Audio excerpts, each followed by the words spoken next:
Little did we know how long and how complex that operation was going to become. Nothing like this has ever happened before. Everything was experimental. 8 hours passed, then 9 hours passed, but no one had returned. Most of them don't even know how to swim, let alone dive, and we're all wondering how this is going to possibly work. I mean, I can't tell you how wrong that feels. So you felt that you were maybe killing this child? Yeah, that's what it felt like. It was terrible. The Tham Luang cave in Thailand is one of the country's largest cave systems. And during the monsoon season in July, it's prone to flooding. It was June 23rd, 2018, when the Wild Boars soccer team walked right past the warning sign. They expected to be in and out within an hour, but things quickly took a turn for the worse. So I was fully expecting that we would accept casualties, maybe 3, 4, possibly 5 would die. What started as a simple field trip became one of the most complicated and divisive rescue missions ever. I was always confident we could get them out. It was getting them out alive. I spoke with expert cave diver and underwater explorer Jill Heinerth. She's been on expeditions with the rescuers and gave me a close look at exactly what they were going through. There is no mission control to call for help. So, the best person to save you is already in the cave. It's you. Who was ultimately held responsible for the disaster? Why did the man who helped find the 12 children get called a p***ile by Elon Musk? And what part of the rescue was so controversial that the Thai government had to grant diplomatic immunity before it could be undertaken? Every documentary you've seen about this story frames it the same way. An impossible rescue, a miracle, a triumph of human will. And it was all of those things. But there is another version of this story, one that doesn't have such a happy ending for everyone involved. Soccer practice was done for the day, and it was time to celebrate their teammate, Knight's, birthday. What better place than the Tham Luang cave? The Wild Boars had gone in many times before, sometimes as deep as 5 miles, as part of a tradition where they'd write the names of their newest players on a cave wall. Knight's parents were expecting them back home soon for cake and a party. The team's assistant coach, 25-year-old Aikapon Gentawong, nicknamed Aik, hadn't checked the forecast that day. They parked their bikes, took off their soccer shoes by the cave entrance, and headed inside with very little food or water. Just some flashlights, no emergency plan. Sitting under the Doi Nang Non Mountain, also known as the Sleeping Lady, Tham Luang Cave is a sprawling network spanning 6 miles. And with the ability to flood up to 16 feet, it can be a death sentence. Made of jagged limestone, the cave is full of small cracks through which water can seep through like a funnel, something Coach Aik noticed as they continued to push deeper. Rain was coming down outside, and then it hit them. There was no way out anymore. The floodwaters forced the group past Pattaya Beach, an area of the cave they had been to before. They ended up 2.5 miles deep and climbed up through mud into a solitary shaft just off the main passage above the main flow of water. To make matters worse, rain was forecast for the next 9 days. With no way to communicate with the outside, few supplies, and floodwaters rising, things didn't look good. And with every breath they took, the team's odds of survival continued to decline. We didn't really know exactly where the boys were. I thought it was probably more likely they were dead than alive at that point. When the boys didn't return home that evening, their parents started to worry. The team's head coach, Naparut Kontawong, tried to call the players and his assistant coach Aik, but couldn't reach anyone. Then one of his players finally picked up. It was Songpon Kontawong, a 13-year-old who didn't join the rest of the team on their adventure because he didn't have his bike with him. Songpon told his head coach of the team's plans, and the coach rushed to the cave. Upon discovering their bikes, soccer cleats, and the water pouring into the cave's mouth, he notified the authorities. The boys, stuck inside the cave in complete darkness, had no way to track time. To survive, they drank water that dripped from the cave walls. They huddled together for warmth. Coach Aik had studied Buddhism for several years as a Buddhist monk.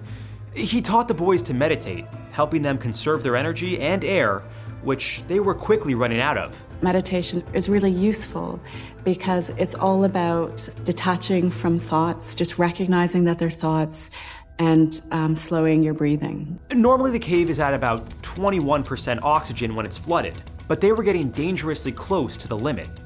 Anything below 19.5% is considered risky.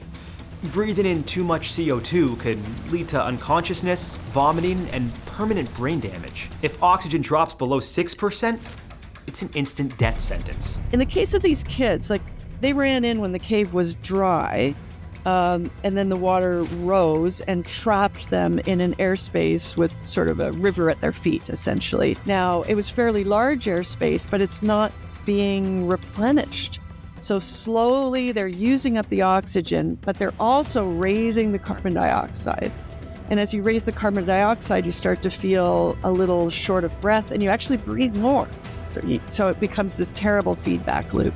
Oxygen levels in caves can potentially shift if they get blocked off from the surface. And the more oxygen you breathe in, the more CO2 you breathe out. So the reading of 15% is okay, you can survive that, but we knew it's not going to stay at 15. It's going to, every day, it's going to go down a little bit.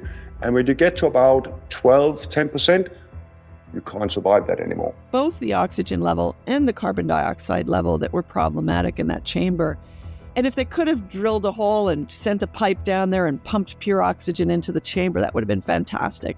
But they couldn't. It was too far down and they couldn't locate it. After a night of being stuck in the cave, the Thai Navy SEALs were called in to help with the search and rescue. Vernon Unsworth, a British caver familiar with the system, also offered his expertise. The problem was the Navy SEALs had little experience with cave diving. They also didn't know exactly where the boys were, and time was working against them. If they're in the right place, they could survive for 5-6 days. But the water now, then the flood water is getting higher and higher. Then, one piece of vital information changed everything. Remember Songpon, who didn't have his bike so he couldn't join the team? Well, he mentioned how the team would regularly go to a spot called Pattaya Beach inside the cave. Engineers tried whatever they could to drain the water. Pumps, pipes, and even drilling into the mountainside to create a new entry point. While they managed to at least keep the water level down somewhat, the rain was continuing to get worse. And meanwhile, the community came together, donating their time and money to support the boys and their families. Now to Thailand, rescuers there are not giving up hope in their search for a missing youth football team. 12 boys and their coach went missing 9 days ago. In total, 10,000 people would join the rescue efforts. From US Air Force rescue specialists to cave divers from Australia, the UK, and a handful of other countries, everyone had one thing on their mind: saving the boys. Thai Navy SEALs struggled to swim against the strong currents in the cave, and the muddy water reduced visibility to near zero, making their mission even more difficult. That is, until they got assistance from 2 British cave divers. You know, it's a really small community of cave divers around the world, and when an accident or an incident like the Thai cave situation happens, there's a phone tree that starts, and people who are most capable and closest to the scene sort of wrap up their lives and head out there. You know, a lot of people might imagine that this is some sort of a formal paid rescue team. It's not. These are citizen volunteers from all walks of life that are really highly specialized in cave exploration. And so literally people came from around the world and with amazing backgrounds, you know, some in rope access, some anesthesiologists, veterinarians, all kinds of people. And so I know most of the people involved in the rescue. And the one thing that I could say is that they're all excellent, kind, and so capable and selfless. Because to just leave your life and take such a risk, and then also the responsibility of caring for those children without any guarantee of survival was just a huge sacrifice. Rick Stanton and John Volanthen were known for their many rescue missions, and their expertise is exactly what was needed. On July 1st, just over a week after the boys went missing, an area inside the cave called Chamber 3 was set up to be used as a base for the divers. The next day, John and Rick reached Pattaya Beach, hopeful that that was where the boys were. As they surfaced, they saw and heard nothing. Instead of turning back, the two decided to keep going, with only a small amount of oxygen left in their tanks. Then they discovered an air pocket. As they surfaced, the air smelled different, more pungent. Then, they saw them. The conditions were horrific. They required like highly experienced recovery people. But that's their thing. That's when they're in the groove. So doing the searches in the horrific conditions, that's just a challenge that they're ready for. But honestly, the scariest moment was when they found them all alive. Like, great victory, yeah. But it's like, oh crap. Like, now we got to figure out how to get them out of here. How many of you? 13. Brilliant. John and Rick assured them they would be doing everything they could to get them out as quickly as possible. They left them with lights and a promise to return with food and supplies. Shortly after, a military medic and Navy SEAL divers returned and stayed with them. Even the professional cave divers said this is some of the sketchiest diving they've ever done. You couldn't see your finger in front of your face until you touched your mask. You have to be able to kind of set the emotions aside and just move into that pragmatic left brain, because those emotions, they'll cause your heart rate to go up, they'll cause your respirations to go up, and we can't do that. So we have finite resources to breathe underwater, so we have to stay really focused. Before we dive into how they made it out, make sure to like and subscribe for more incredible documentaries like this. And hit the bell so you never miss an episode. Your support keeps the lights on in my bunker, guys. It appeared as if things were going to work out for the best. But then, the mission claimed its first life on July 6th. Saman Gunan, a former Thai Navy SEAL, was tasked with laying oxygen tanks along a potential exit route. Sadly, while making his way back, he ran out of air and lost consciousness. His diving buddy pulled him out of the water and tried to revive him, but it was too late. Saman's death not only affected the morale of everyone involved in the mission, but also raised serious concerns. And that made you think a little bit that if a person like Saman can get into trouble and lose his life in there, maybe the same thing could happen again. At the same time, everyone knew they still had to get the boys and their coach out. And with heavy rainfall expected the next day, they had to devise a plan quickly. If anything, our resolve was strengthened and like, hey, we're not going to let his loss, be in vain. The rescuers considered 3 possible options for extracting them. Option 1 was to train the boys, who didn't even know how to swim, to cave dive. Option 2 was to wait for the monsoon season to pass, but that would take 4 months, and by that point, they could run out of oxygen. Their third option was to find or drill an alternative passage into the cave. But this also seemed to be a far-fetched idea, given how deep down they were from the surface. None of these options were good. And there were a lot of different operations ongoing at the same time, drilling downward to see if they could feed them oxygen, for instance. So lots of different things happening, but it almost got called off a couple of times. And there was one point when they almost did give up because they just couldn't get the operation moving well, and they thought the situation was hopeless. On the evening of July 6th, rescuers set up an oxygen supply for the boys.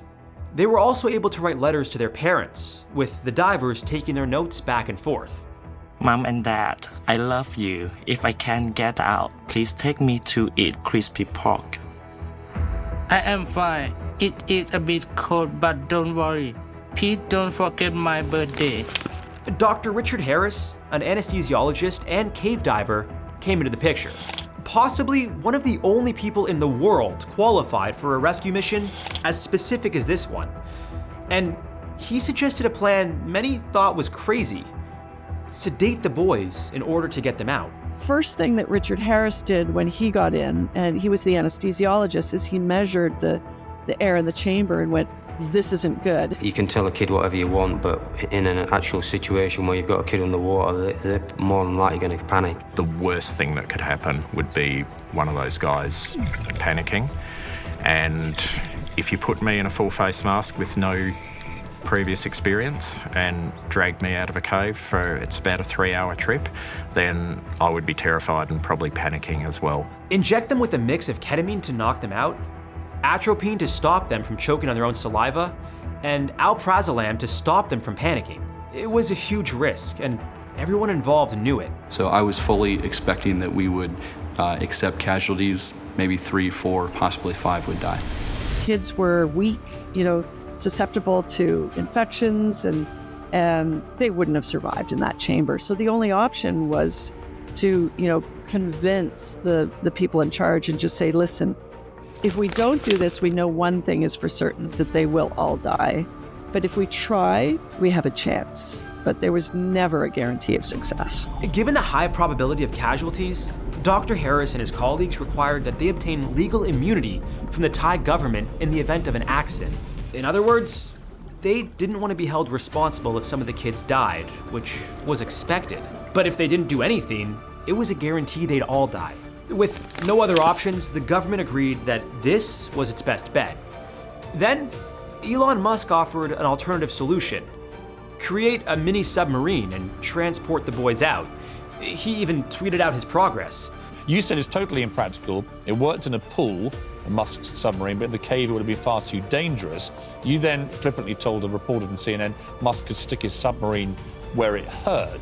Going back to the rescue mission, well, it was expected to take a few days, with 3 or 4 boys being extracted each day.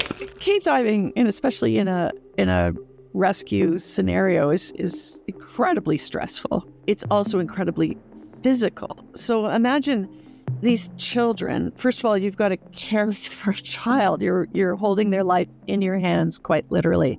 Nerves were at an all-time high. What we did was unprecedented. The situation was unprecedented, and we tried some techniques that had never been tried before. So we were doubtful of a 100% success rate, absolutely. So at the far end where the kids were trapped, they would sit on Harry's lap, and he would inject them with an anesthesia and watch them. But it was a very light anesthesia.